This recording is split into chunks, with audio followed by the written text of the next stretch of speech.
বন্ধ করার ব্লক করার একটা পদ্ধতির কথা আপনি বলছিলেন।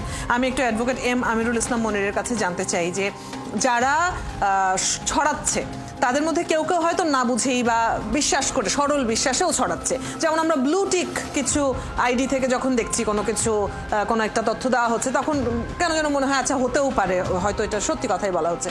তো কেউ কেউ সরল বিশ্বাসে ছড়াচ্ছে, কিন্তু যারা পরিকল্পনা করে ষড়যন্ত্রমূলকভাবে করছে এই কাজ, তাদেরকে চিহ্নিত করার পর তাদেরকে আইনের আওতায় নিয়ে আসার প্রক্রিয়াটি সহজ কিনা? অসংখ্য ধন্যবাদ। আসলে ফেক নিউজ বা গুজব প্রচার আমাদের এই বর্তমান পরিস্থিতিতে বাংলাদেশে বলে সারা বিশ্বে, বিশেষ করে বাংলাদেশের বর্তমান পরিস্থিতিতে একটি সামাজিক ব্যাধিতে পরিণত হয়েছে। এটা এখন বর্তমানে একটা মহামারী। ব্যক্তি জীবন, সামাজিক জীবন, রাজনৈতিক, অর্থনৈতিক, সামগ্রিক জীবনে আজ ফেক নিউজ বা গুজব এমনভাবে ছড়িয়েছে, এর বিস্তার এত বেশি যে সকল ক্ষেত্রে কিন্তু সবাই ভয়াবহ হুমকির সম্মুখীন। এতদিন যে আমরা এখন অন্তর্বর্তী সরকারের যে অবস্থানে আছি, অন্তর্বর্তী সময়কালে আছি, ঠিক তেমনি সাইবার নিরাপত্তা আইনগুলি অথবা সাইবার সুরক্ষা অধ্যাদেশ যে এখন প্রস্তুত হচ্ছে, এটার মধ্যে কিন্তু আমরা অন্তর্বর্তী সময়ের মধ্যে আছি। এটা একটি সবচেয়ে বড় বিষয়। এখন ইতিমধ্যেই সাইবার সুরক্ষা অধ্যাদেশ প্রস্তুত হচ্ছে এবং এ নিয়ে কাজ করা হচ্ছে, আমরা জানতে পারছি বা জানতে পেরেছি। এর আগে যে ডিজিটাল সিকিউরিটি অ্যাক্ট ছিল, এর মধ্যে এমন পর্যায়ে ছিল কিন্তু আমরা যারা ফেক নিউজগুলো প্রচার করে, basically maximum fake ID, YouTube বলি বা সোশ্যাল মিডিয়াগুলোতে বলি, ফেক আইডির মাধ্যমে কিন্তু এমন ভাবে প্রচার করা হচ্ছে, তাকে আইডেন্টিফাই করাটাই অনেক কঠিন হয়ে যাচ্ছে। আপনি যে কথাটা বলছেন, যারা জেনে শুনে বুঝে করছে, অনেকে আছে যেটা প্রচারণা চালিয়ে যাচ্ছে। একটা ফটো কার্ড দেখলো ফেসবুকে, ওটা বুঝলো না, একটা ফটো কার্ড 71 টিভির একটা ফটো কার্ড বানিয়ে কেউ প্রচার করছে, ওইটা 71 টিভি মনে করে অনেকে আছে কিন্তু প্রচার করে যাচ্ছে। প্রথম আলো কেউ নিউজ দেখছে, একটা ফটো কার্ড বানিয়ে কেউ প্রচার করছে, ওইটাকে তারা বিশ্বাস করে তারা কিন্তু প্রচার করছে। কিন্তু এখন যে পয়েন্টটা আপনি বললেন, যে যারা জেনে শুনে করছে, তাদেরকে সুনির্দিষ্টভাবে চিহ্নিত করা যাচ্ছে তারা এই অপরাধে সংশ্লিষ্ট, তাদের ব্যাপারে কি করা যায়? হ্যাঁ, যদি সুনির্দিষ্টভাবে আইডেন্টিফাই করা যায় যে তারা জেনে শুনে বুঝে করছে, তাদেরকে আইনের আওতায় আনতে আমাদের বর্তমানে যে ডিজিটাল সাইবার সুরক্ষা অধ্যাদেশ ওখানে প্রণয়ন করা হচ্ছে, এখানে আমি মনে করি যে ওইটার বিষয়ে জোর দেওয়া উচিত। আগে যে বিষয়গুলো ছিল সেখানে কিন্তু অনেক আইনের ফাঁকফোকর ছিল, সহজেই আমলযোগ্য থাকলেও মানে ওই বিষয়গুলোতে কিন্তু সহজেই পার পেয়ে যেত।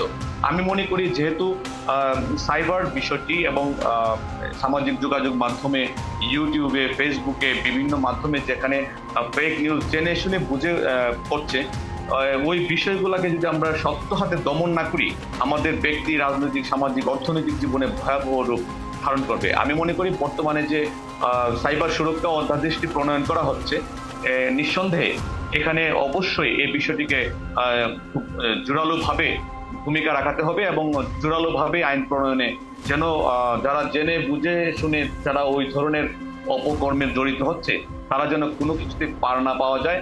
এর সুনির্দিষ্ট বিধি বিধান এবং সুনির্দিষ্ট প্রতিকার, বিশেষ করে শাস্তিমূলক বিষয়গুলো যেন এমন পর্যায়ে যায় যারা যেন সুনির্দিষ্টভাবে শাস্তিযোগ্য হয় এবং এর থেকে সামাজিক এই ব্যাধি থেকে আমরা সহজেই মুক্তি লাভ করি। সবার প্রত্যাশা নিশ্চয়ই সেটাই। এই বিষয় নিয়ে কথা বলবো আরো কিছুক্ষণ। আপনাদের দুজনকে অনুরোধ করবো আমাদের সাথে থাকতে। আপনারা আছেন রিউমার চেক নিয়ে 71-এর নিয়মিত আয়োজন ফেক নিউজ স্ক্যানারে। আমাদের সাথে দুজন অতিথি আছেন। আমরা সময় নষ্ট না করে অতিথিদের কাছে ফিরে যেতে চাই। আইসিটি মন্ত্রণালয়ের সিনিয়র সচিব শ্রীসায়দা চৌধুরীর কাছে প্রশ্নটি রাখবো।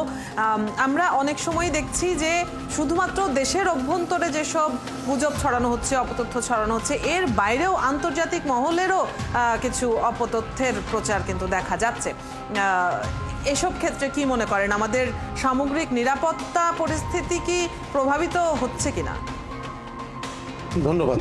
আমি এই প্রশ্নের জবাব দেওয়ার আগে আমার সাইবার সেফটি অর্ডিন্যান্স, যেটা সিএসও বলছি, যেটাকে আমরা এখন, সেটার সম্পর্কে একটু আপডেটেড তথ্য দিই। সেটি হচ্ছে আমাদের সাইবার সেফটি অর্ডিন্যান্সটি কিন্তু উপদেষ্টা পরিষদে পাশ হয়ে গেছে এবং এটা সামারি আকারে আমাদের ভেটিং এর পরে, লেজিসলেটিভ ডিভিশনের ভেটিং এর পরে সামারি আকারে এখন চূড়ান্ত অনুমোদনের অপেক্ষায় আছে। হয়তো খুব অল্প সময়ের মধ্যে এটা আমরা গেজেট নোটিফিকেশনটা দেখতে পাবো। এবং আপনারা দেখতে পেয়েছেন যে এই যেহেতু পাশ হয়ে গেছে, সেই জন্য এই পাশ হওয়ার রেফারেন্স দিয়েই কিন্তু আমরা কিছু আগে কয়েকদিন আগে একটি রাজনৈতিক দল নিষিদ্ধ হওয়ার পরে তাদের সাইটগুলোকে ডাউন করার জন্য আমরা বিটিআরসিকে সুপারিশ করেছিলাম। সো এখন আপনি যে প্রশ্নটি করেছেন যে ক্রস বর্ডার যে প্রবলেমগুলো, হ্যাঁ এটা তো আসলেই সত্যি। ক্রস বর্ডার প্রবলেমগুলো এগুলো আসলে এমনিতেই তাদের ভিউ যদি দেখেন আপনারা, ভিউগুলি কমতে কমতে একেবারে মিনিমামে নেমে এসছে। তো এটা তো হচ্ছে একটা ন্যাচারাল প্রসেস, কিন্তু what is our action, that is a very big question.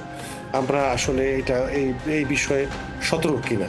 The answer is yes. হ্যাঁ, আমরা সার্বক্ষণিকভাবে আমাদের এই কাজগুলো করে যাচ্ছি।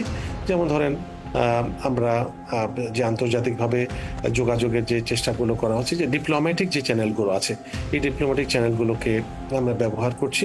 মাননীয় প্রধান উপদেষ্টার প্রেস উইং থেকে টাইম এন্ড অ্যাগেন এই ব্রিফগুলো করা হচ্ছে।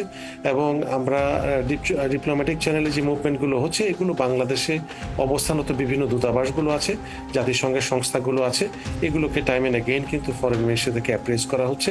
এবং যে কথাগুলো বলা হচ্ছে অপর প্রান্ত থেকে বা বিশ্বের বিভিন্ন প্রান্ত থেকে, আসলে এটা তো আসলে বলা সুনির্দিষ্টভাবে বলা মুশকিল। এটা কি প্রতিবেশী দেশ থেকেই শুধু, নাকি পৃথিবীর অন্যান্য জায়গা থেকেও হচ্ছে? আপনারা বহু সময় দেখেছি যে একটা পার্টিকুলার কান্ট্রিতে বসে একজন কাজ করছেন, কিন্তু তার সাইটটি পরিচালিত হচ্ছে হয়তো 1000 মাইল দূরের অন্য জায়গা থেকে। তো এই অবস্থাগুলো যেহেতু আমাদের কিছু কিছু জায়গায় নিয়ন্ত্রণের বাইরে, এবং আপনারা জানেন সোশ্যাল মিডিয়াগুলোর কিছু কমিউনিটি স্ট্যান্ডার্ড আছে, এই স্ট্যান্ডার্ডগুলো তারা করে কি কমপ্লাই করে এরা কিন্তু কন্টিনিউ করে। কিন্তু আমরা যখন কাউন্টার ন্যারেটিভটা তৈরি করি, কাউন্টার ন্যারেটিভটা যখন প্রচারিত হয়, তখন এগুলো কিন্তু ভিউগুলো কমতে থাকে। এর সাথে আমাদের যে বিভিন্ন ভাতৃপ্রতিম বন্ধুপ্রতিম যে দেশগুলো আছে, এগুলোকে আমাদের মিনিস্ট্রি অফ ফরেন অ্যাফেয়ার্সের মাধ্যমে এবং মাননীয় প্রধান উপদেষ্টার প্রেস উইং এর মাধ্যমে কিন্তু অ্যাপ্রেস করা হচ্ছে। এবং এর মাধ্যমে আমরা অর্থাৎ সক্রিয়ভাবে এই বিষয়গুলোকে অ্যাড্রেস করা হচ্ছে। একদম শেষ মিনিটে আছি আমরা। অ্যাডভোকেট এম আমিরুল ইসলাম মনিরের কাছে শেষ প্রশ্নটি ছোট করে রাখতে চাই। আপনি বলছিলেন বিভিন্ন গণমাধ্যমের ফটোকার্ড তো ব্যবহার করা হচ্ছে, এটা তো চোখে পড়ছে খুব। সেই সব গণমাধ্যম কিংবা কোনো রাজনৈতিক দলের নামে যখন ছড়ানো হচ্ছে, তারা নিজেদের থেকে কোনো ধরনের আইনি পদক্ষেপের দিকে যেতে পারে কিনা? নিশ্চয়ই পারে, নিশ্চয়ই। বিশেষ করে একটু জানতে পারলাম সাইবার সেফটি অর্ডিন্যান্সটা অতি শীঘ্রই হয়তো গেজেট আকারে গেজেট নোটিফিকেশনে আসবে। তখন আমরা সুস্পষ্টভাবে এই বিষয়টার প্রতিকার পারবো। তবে মেইন যে বিষয়টা হচ্ছে, আপনি ফটোকার্ড বা বিভিন্ন ধরনের ফেক নিউজগুলো কোত্থেকে আসছে, ওই নিউজগুলো কিন্তু ফেক আইডি থেকে আসছে। এবং ফেক আইডেন্টিটি থেকে যে প্রচার করা হচ্ছে ইউটিউব অথবা বিভিন্ন ধরনের সোশ্যাল মিডিয়াতে, ওইগুলাতে কিন্তু প্রচারণা করা হচ্ছে। তারা যদি নিশ্চয়ই প্রতিকার চাইবে, ব্যক্তি পর্যায়েও চাইতে পারে এবং দলগতভাবেও তারা যে কোনো ধরনের আইনি প্রতিকার অবশ্যই তারা পেতে পারে। আমার ধারণা নেক্সট যে গ্যাজেট নোটিফিকেশন আসবে, ওই সকল আগেও ছিল, নেক্সট নোটিফিকেশনে যে সাইবার সেফটি অর্ডিন্যান্সটা পাস হবে, এই বিষয়গুলো নিশ্চয়ই গুরুত্ব পাবে। অনেক ধন্যবাদ আপনাদের দুজনকেই।